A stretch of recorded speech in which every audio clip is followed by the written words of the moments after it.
Anayo, you are the sole man I am familiar with. I've never been with another man before, Akasi replied, her voice trembling. Will you shut up? Anayo turned, his voice loud and harsh. You believe I'm unaware of your actions with other men? You intend to attribute your illegitimate child to me. That will not occur. Once upon a time, in a quaint yet charming village, there lived a strikingly handsome young man named Anayo. Anayo was a trader with a prominent shop in the bustling ore market of Okigwe village. His shop thrived with a constant flow of customers, purchasing a variety of goods. Anayo was not only handsome, he possessed an extraordinary charm and was fully aware of it. Due to his appearance, numerous young girls in the village constantly sought his attention. Each one fantasized about the possibility of becoming his wife one day.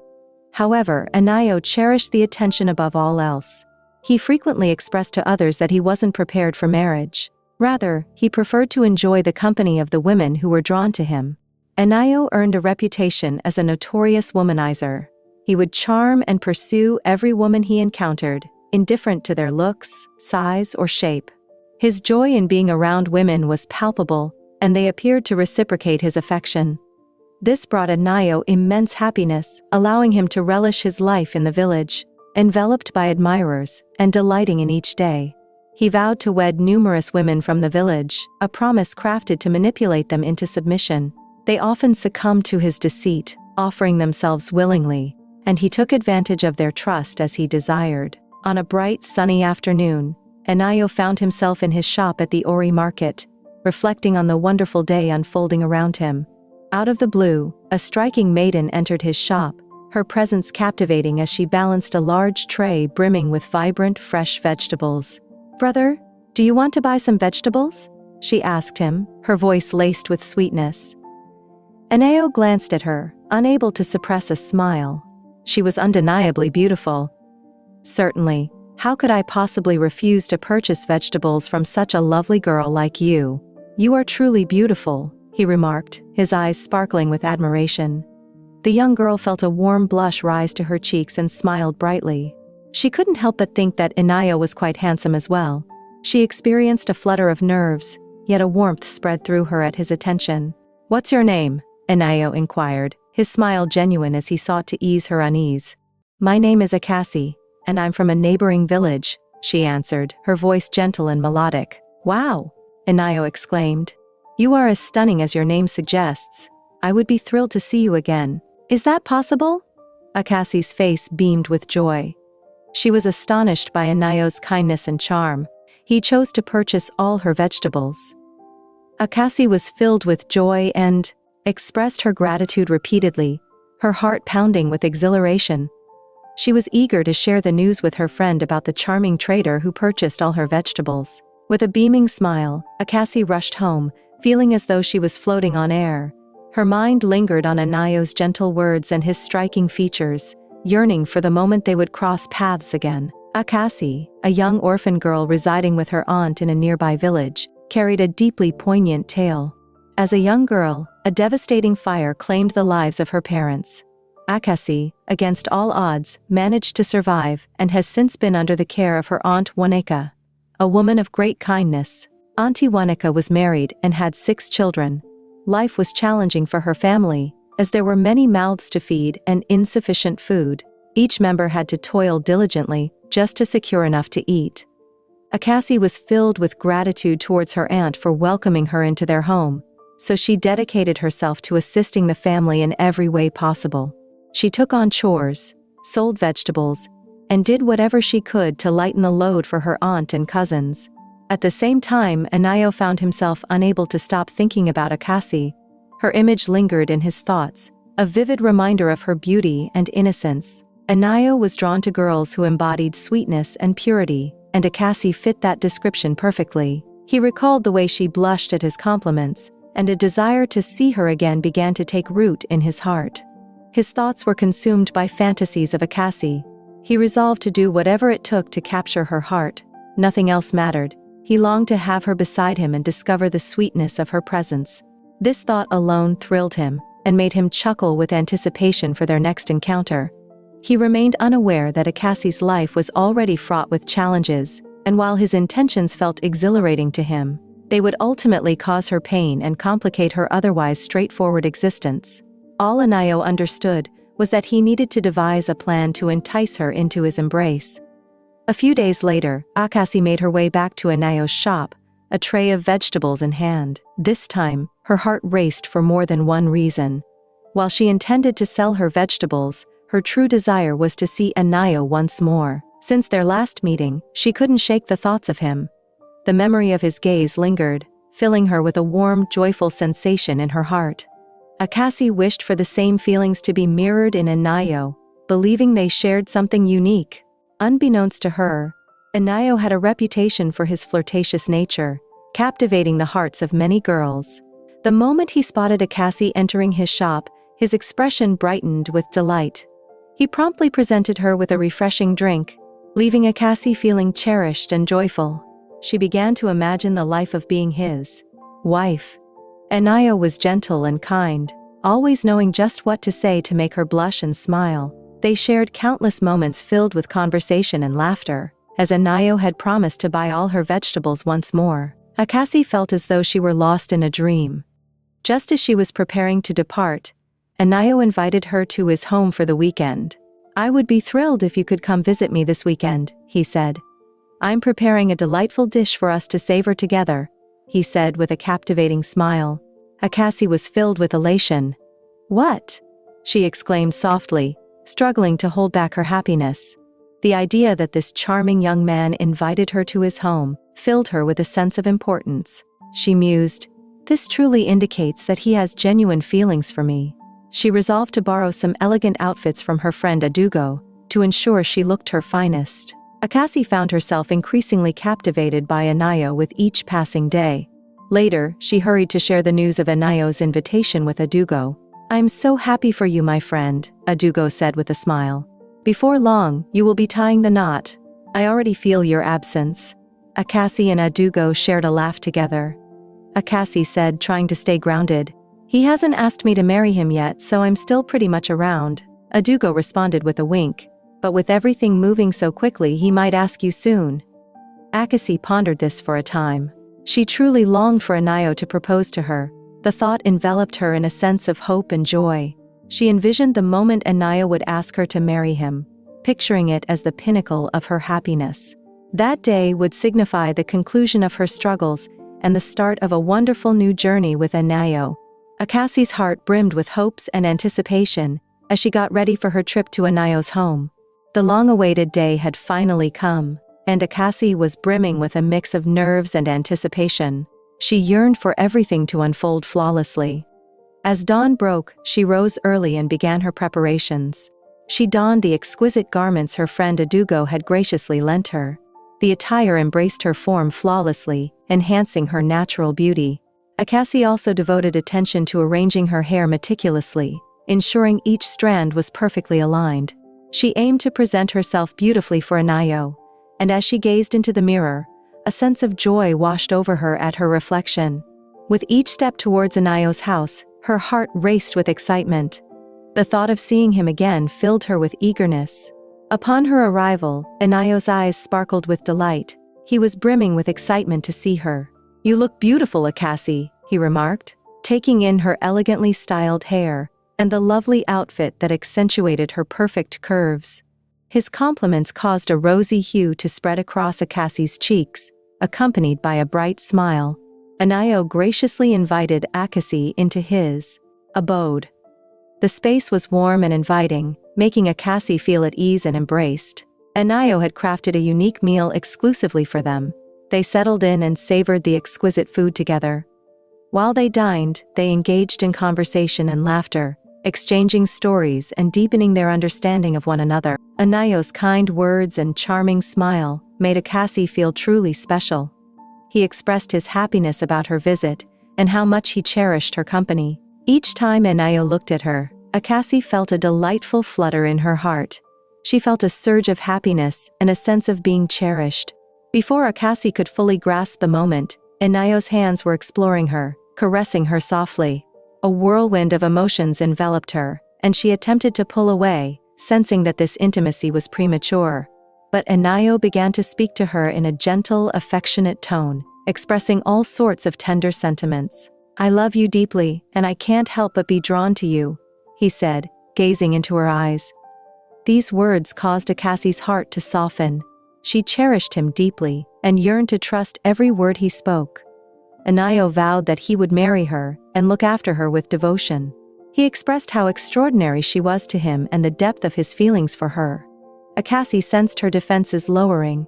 She had faith in Anayo, and was convinced of his genuine affection for her.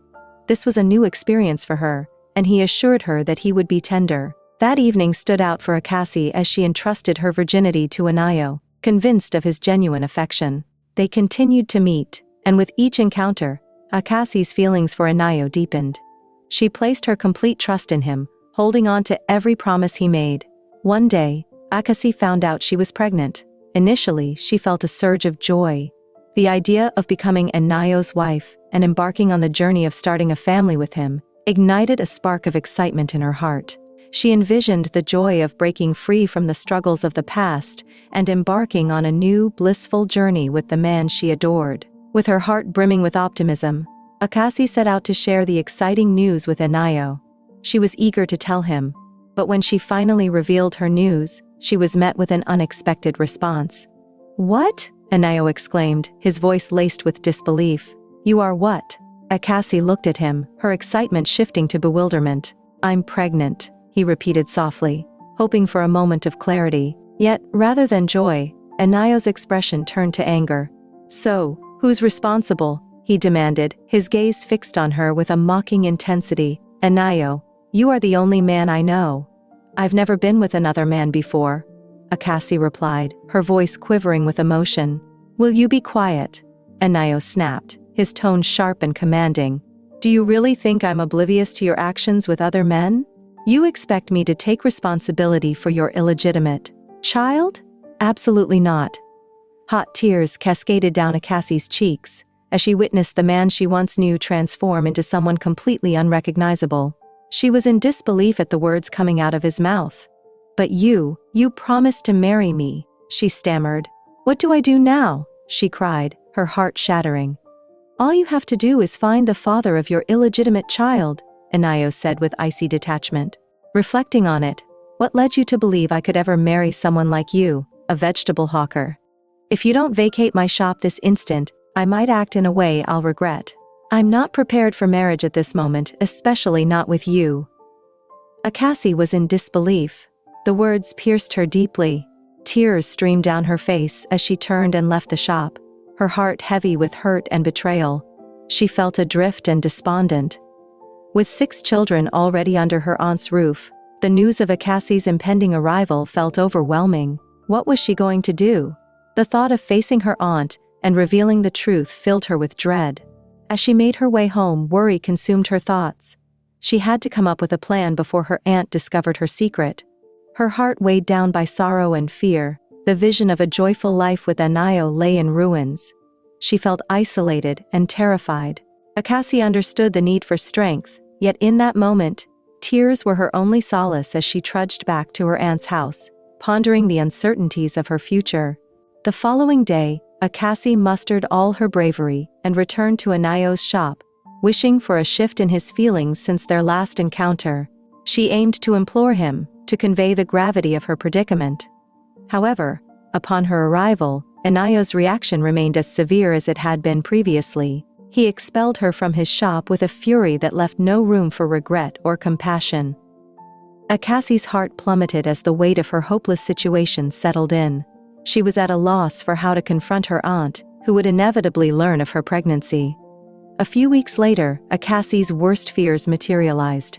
Her aunt discovered that Akassi was pregnant. Anger and disappointment clouded her aunt's gaze as she insisted on knowing who was to blame. With tears streaming down her face, Akassi poured out her heart about Anayo and the events that transpired. Her aunt, resolute in her quest for justice, organized a meeting between their family and Anayo's. A date was established for both families to convene and address the matter at hand.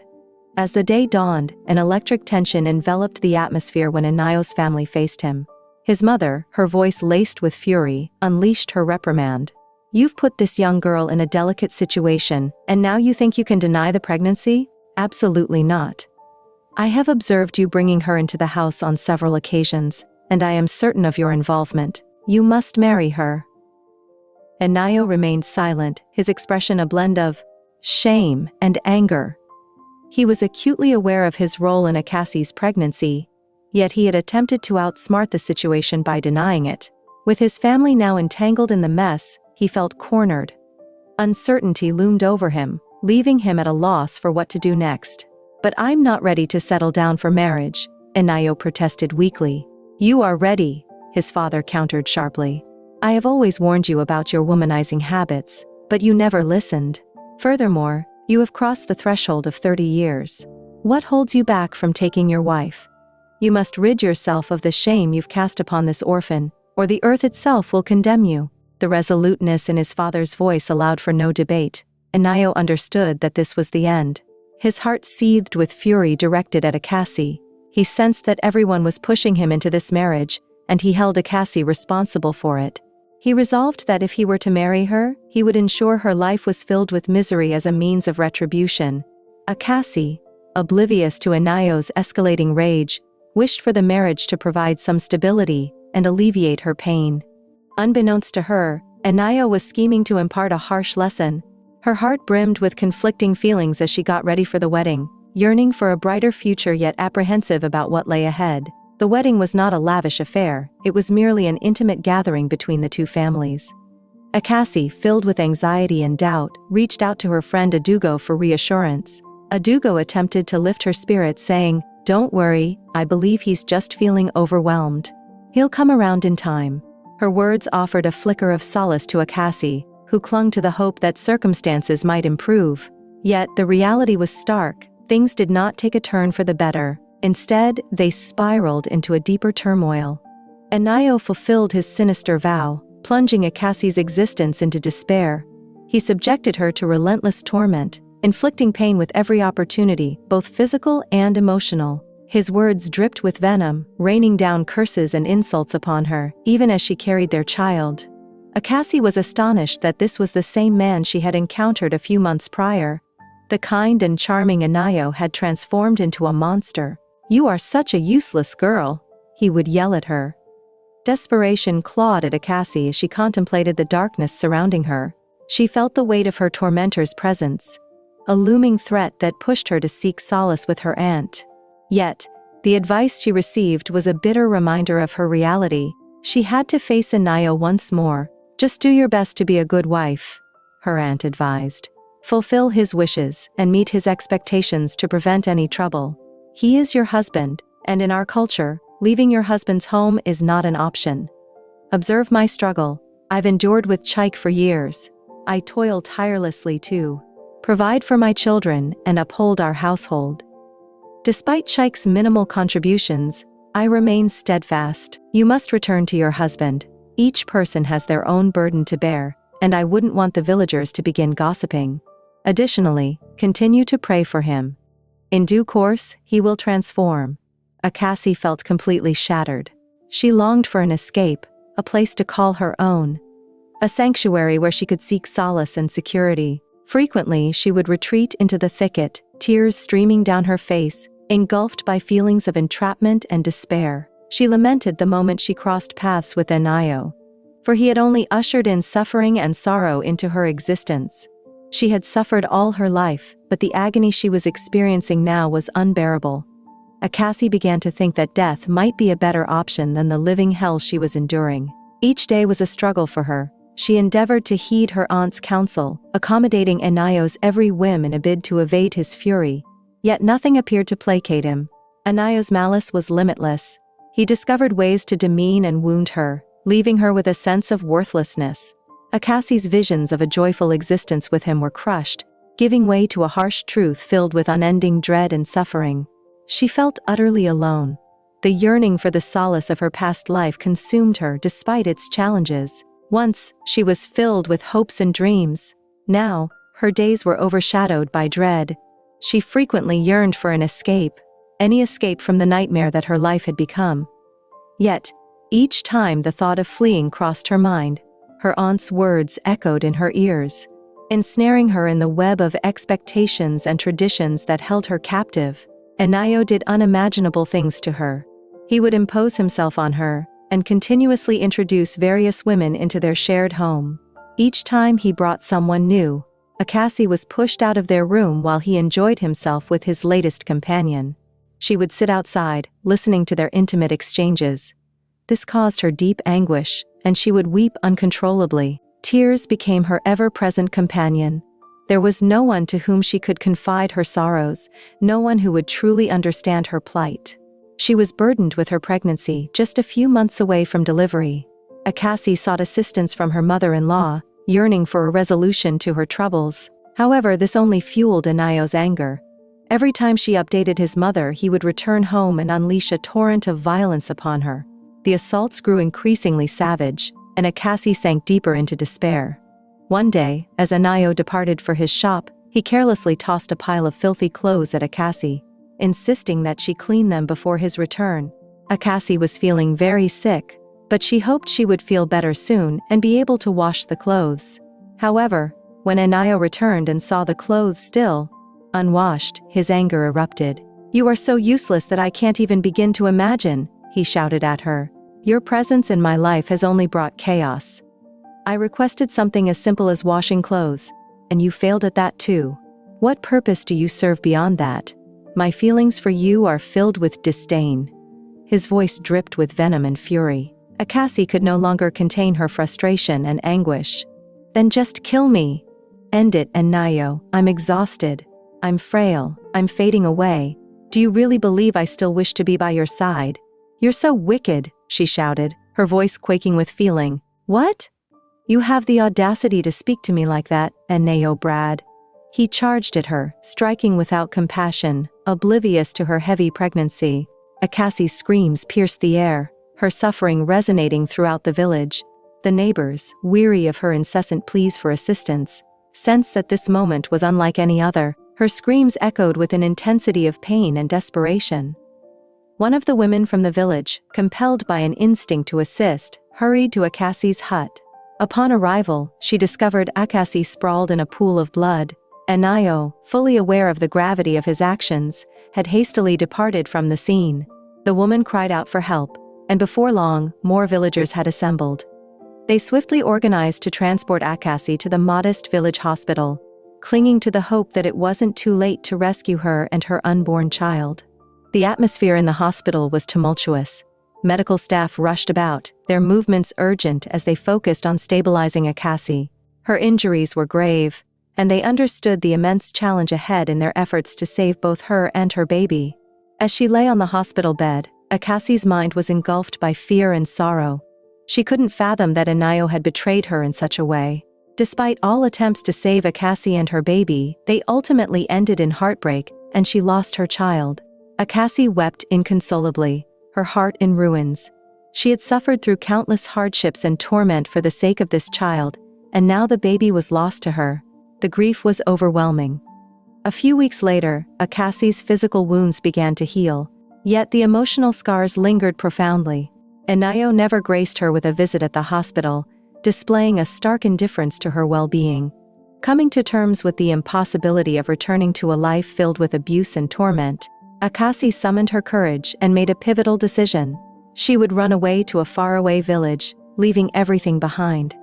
With a heavy heart and a determined spirit, Akasi set off on foot, not knowing where she was going to. But one thing was certain, she wasn't going to stay any longer. She wandered for hours, each step heavy with a mix of desperation and hope. As the sun dipped below the horizon, Akasi felt the weight of exhaustion settle in. She had arrived in a distant kingdom, yet she found herself without a place to call home. She prayed quietly, seeking the favor and direction of the divine. As night fell, Akasi's gaze landed on a tree heavy with ripe mangoes. The sight of the fruit ignited a rush of exhilaration within her, fueled by her hunger. She rushed to the tree, anticipation building in her chest. Weak and famished, she settled beneath the branches, devouring the mangoes with fervor. Each bite was a burst of promise, restoring a flicker of vitality within her. As dusk descended, Akasi realized the urgency of finding refuge.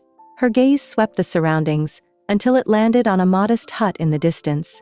The compound appeared abandoned, devoid of any hint of activity. Intrigued and yearning for answers, Akasi approached the door and softly nudged it ajar. Stepping inside, she encountered a vacant room, dust blanketing the floor and cobwebs draping from the corners. The hut appeared untouched by time, a relic of solitude. Yet, within its desolate walls, Akasi sensed a spark of possibility. This forsaken space might just become her sanctuary, a canvas for a new beginning. For the first time in what felt like an eternity, she smiled. The hut, modest and overlooked, symbolized liberation and the possibility of a fresh start. Akasi collected leaves and branches to fashion a temporary bed. She reclined on the hut floor, a wave of tranquility washing over her that had long eluded her. With gratitude, she acknowledged the divine forces that had led her to this sanctuary. As sleep gently enveloped her, she made a silent promise to forge a new existence, far removed from the anguish and trials of her past. The following morning, Akasi awoke to the sunlight streaming through the gaps in the hut's walls. She understood that the journey ahead would be challenging, yet her resolve to endure and rediscover joy remained strong. Each day she ventured into the surroundings, assisting on local farms, foraging for sustenance, and gradually transforming the hut into a more comfortable space. She toiled relentlessly, her spirit resilient against the challenges that came her way. As dusk fell, she would quietly return to the hut that had become her sanctuary. One evening, after a grueling day of labor, Akasi was unwinding when a gentle knock echoed from the door. Fear gripped her heart. No one had visited her for months, and she wondered who it could be. Hesitantly, she opened the door and was surprised to see an elderly man standing there. "Who are you?" he asked, staring at her with a look of curiosity. Akasi instantly considered that this could be the homeowner. She started to beg him, her voice quivering. "Please, sir, I have nowhere else to turn. Apologies for the interruption." The man's gaze softened with compassion. He motioned for her to take a seat beneath the mango tree, and they both settled down. Akasi recounted her tale, her voice heavy with sorrow and anguish. The man absorbed every word, his heart heavy with empathy for her plight. She appeared so youthful, and it pained him to learn of all she had faced. "How old are you?" he asked softly. "I am 18 years older," she responded. The man let out a sigh and started to recount his tale. "I resided here with my wife, but we had no offspring. After her passing, the solitude became unbearable, prompting my move to the city. Now I visit occasionally to tidy the grounds and gather some fruit. My apologies for what you've endured." Akasi gazed at the man, finding an unexpected solace in his presence. He went on. "This house is steeped in memories for me. It has been a site of both joy and sorrow. Seeing you here took me by surprise, but now that I know your story, it all makes sense." "Thank you for understanding," Akasi said, her eyes brimming with tears. "I didn't intend to create any issues. I just needed a place to stay, somewhere to feel secure." The elderly man nodded. "You're not causing any disturbance. Feel free to remain here for as long as you require. This space accommodates us both perfectly. We can support one another." A sense of relief enveloped Akasi. "Thank you very much, sir. Your kindness has truly surpassed that of anyone I've encountered in quite some time." The man smiled warmly. "Refer to me as Papa Nana. You have become like a daughter to me. Together we will look after this place. At least, while I'm distant in the city, I'll find solace." Papa Nana opened the special room that Akasi had always been unable to access due to her lack of keys. Within, he revealed his wooden bed and various household items, offering them to her for added comfort. Akasi's eyes sparkled with joy and appreciation as she expressed her gratitude, showering him with thanks and blessings for his generosity. A few days later, Papa Nana had to head back to the city, leaving Akasi behind. It serves as a way to fully embrace the chances presented to her. She dedicated herself completely, and the villagers soon came to cherish her. They frequently offered her tasks, confident in her diligence and reliability. Akasi's unwavering commitment and bright spirit captured the affection of countless individuals. Over the years spent in that village, she successfully accumulated a substantial sum of money. It became clear to her that the moment had arrived to chase a grander aspiration. She had always cherished the art of cooking. So she made the decision to venture into the city to deepen her knowledge and embark on her own business journey.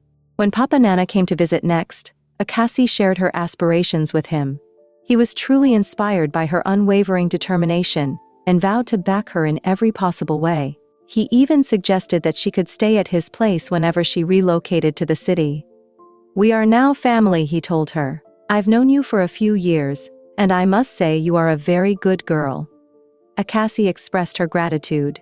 He resembled the father figure she had always longed for. She relocated to the city and signed up for a catering school, eager to hone her talents in cooking and baking. The school posed its challenges, yet Akasi remained resolute. Papa Nana stood by her side, providing unwavering support. He offered her gentle encouragement and heartfelt prayers. He offered her encouragement when it was needed. Akasi dedicated herself to her studies, practiced with unwavering determination, and ultimately graduated with outstanding results. Upon completing her course, she started taking on a variety of cooking and baking positions. She crafted cakes for birthdays, prepared meals for events, and did everything possible to earn a living. Akasi's reputation as a talented cook grew rapidly. She was dedicated and consistently infused her passion into her creations. She meticulously saved every penny she earned, resolute in her quest to accumulate enough funds to launch her own venture. Her aspiration was to establish a quaint catering business, a space where she could express her passion for cooking with the world. Akasi's culinary creations were exceptional, and anyone who experienced her dishes was enamored by them. One day, she received a call from a client who had previously engaged her to prepare a birthday lunch for her daughter.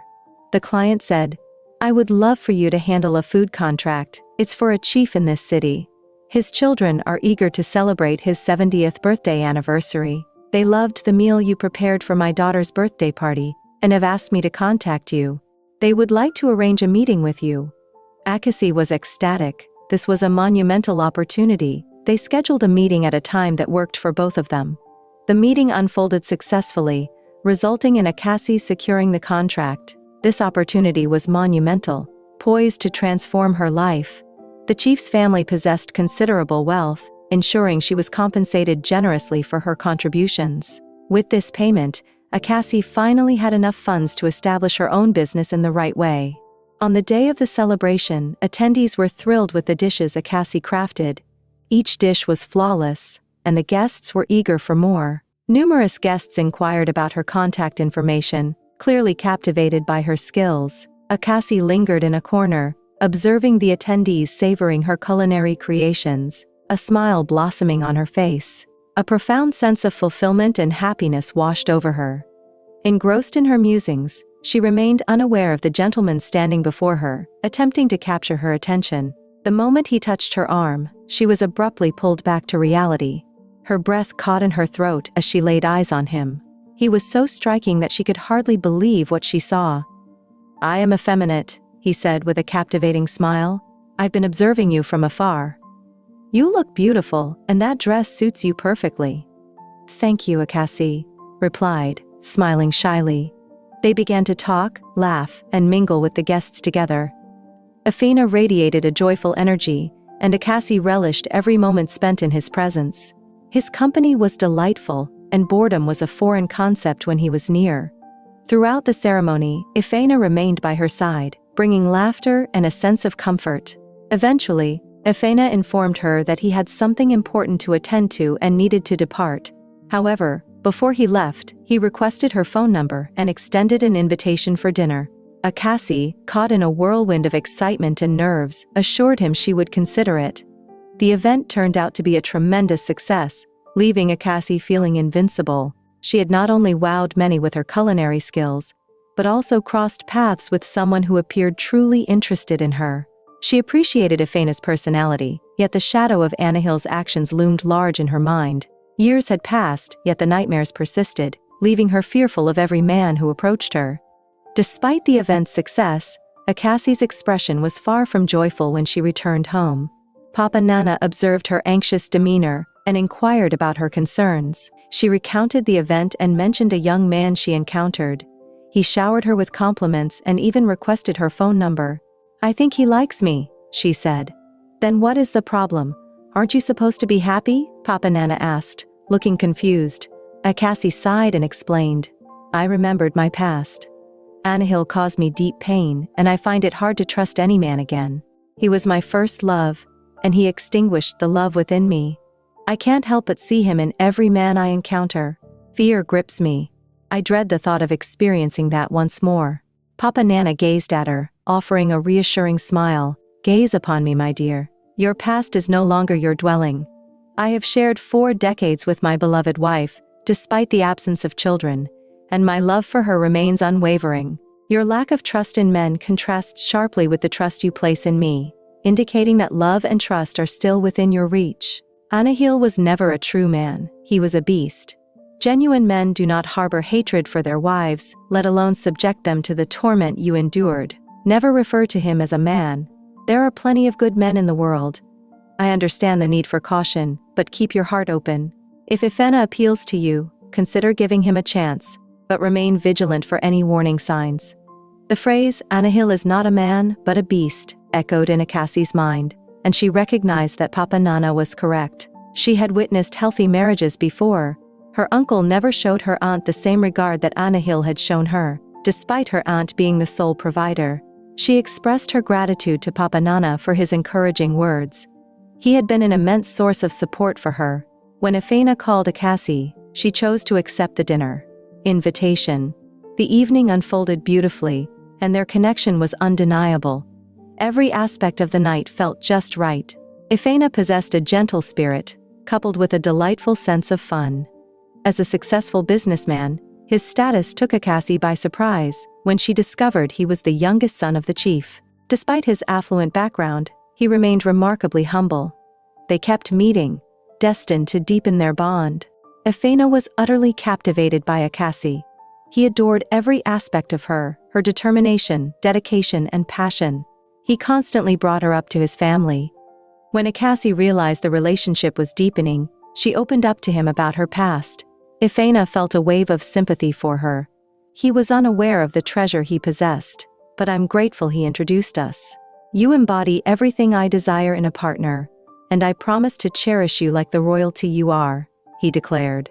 Their connection was so profound that before long, Ifena was proposing to Akassi. Her heart brimmed with joy. His family was equally delighted to meet her. She had feared they wouldn't embrace her due to her status, yet their kindness overwhelmed her. They planned a trip to her village to meet the relatives who had raised her, intending to formally ask for her hand in marriage. Her aunt was taken aback by Akassi's appearance. She looked remarkably different and stunning. Upon learning of Inayo's actions towards her, fear gripped her heart, and she deeply regretted ever urging her to remain with him. They had scoured the village and its surroundings, yet no one had laid eyes on her. The prevailing belief was that she had met her end. She wrapped her arms around Akassi, tears of joy streaming down her face as she sought forgiveness. Akassi then introduced her to Papa Nana, and the guests accompanying her. Her aunt beamed with happiness. She felt a sense of joy that Akassi had at last discovered genuine love. They gathered the list for the wedding and set a date for the marriage rites. It was an intimate ceremony, with a larger celebration planned for the city. Akassi experienced a profound sense of fulfillment and joy, enveloped by the affection and encouragement of her newfound family and friends. She recognized the significant journey she had undertaken, moving beyond the anguish of her past. Now, she stood poised to welcome a future brimming with love, hope, and boundless opportunities. Akassi and Ifeana shared a profound happiness.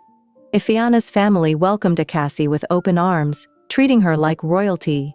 Akassi devoted herself to caring for Papa Nana, viewing him as the father she had always longed for.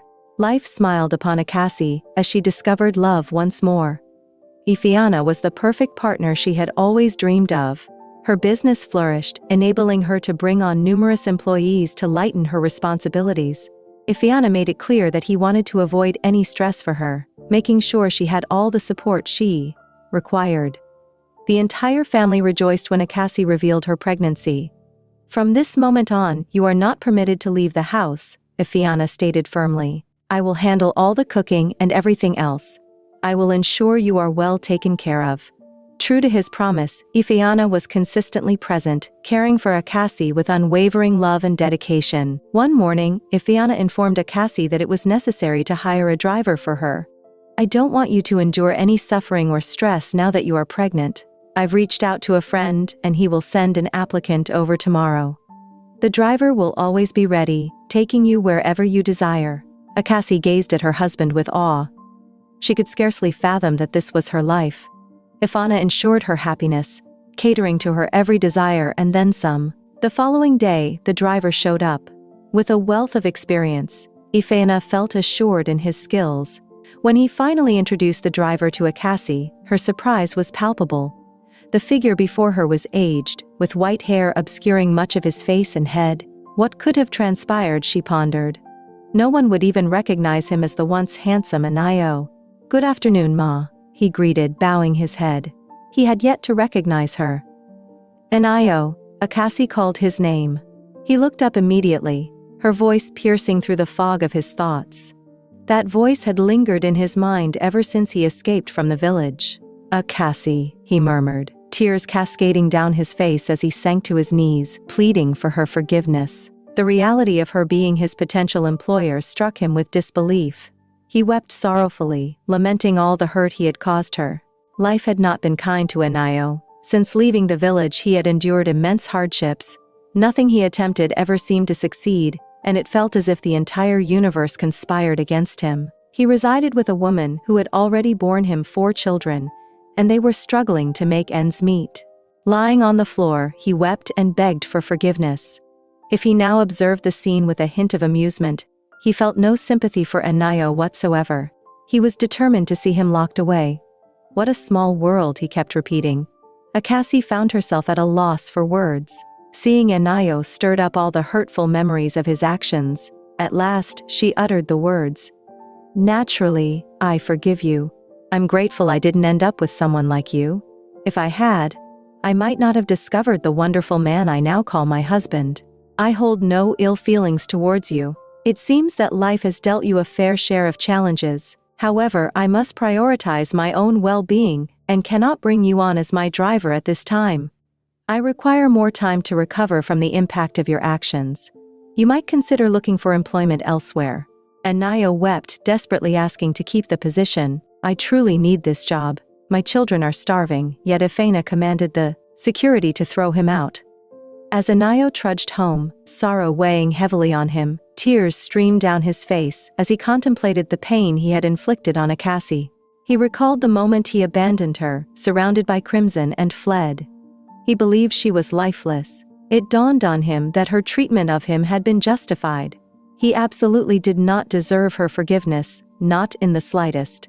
He had just squandered a monumental opportunity to work for the son of the wealthiest man in the city. Meanwhile, Akasi and Ifana thrived, loving and cherishing one another every single day. They were blessed with 3 beautiful children and lived out their dreams, surrounded by love and joy. Thank you for joining me on this incredible journey. I hope you found it as enjoyable as I did while creating it. I invite you to share your thoughts and lessons in the comment section. If you haven't subscribed to my YouTube channel yet, please take a moment to hit that subscribe button. And while you're at it, don't forget to turn on the notification bell so you can be alerted whenever we share new stories. I truly appreciate your love, support, and kind words. They mean the world to me. You all are truly amazing. At this moment, I must head off and look forward to our next tale together. Farewell.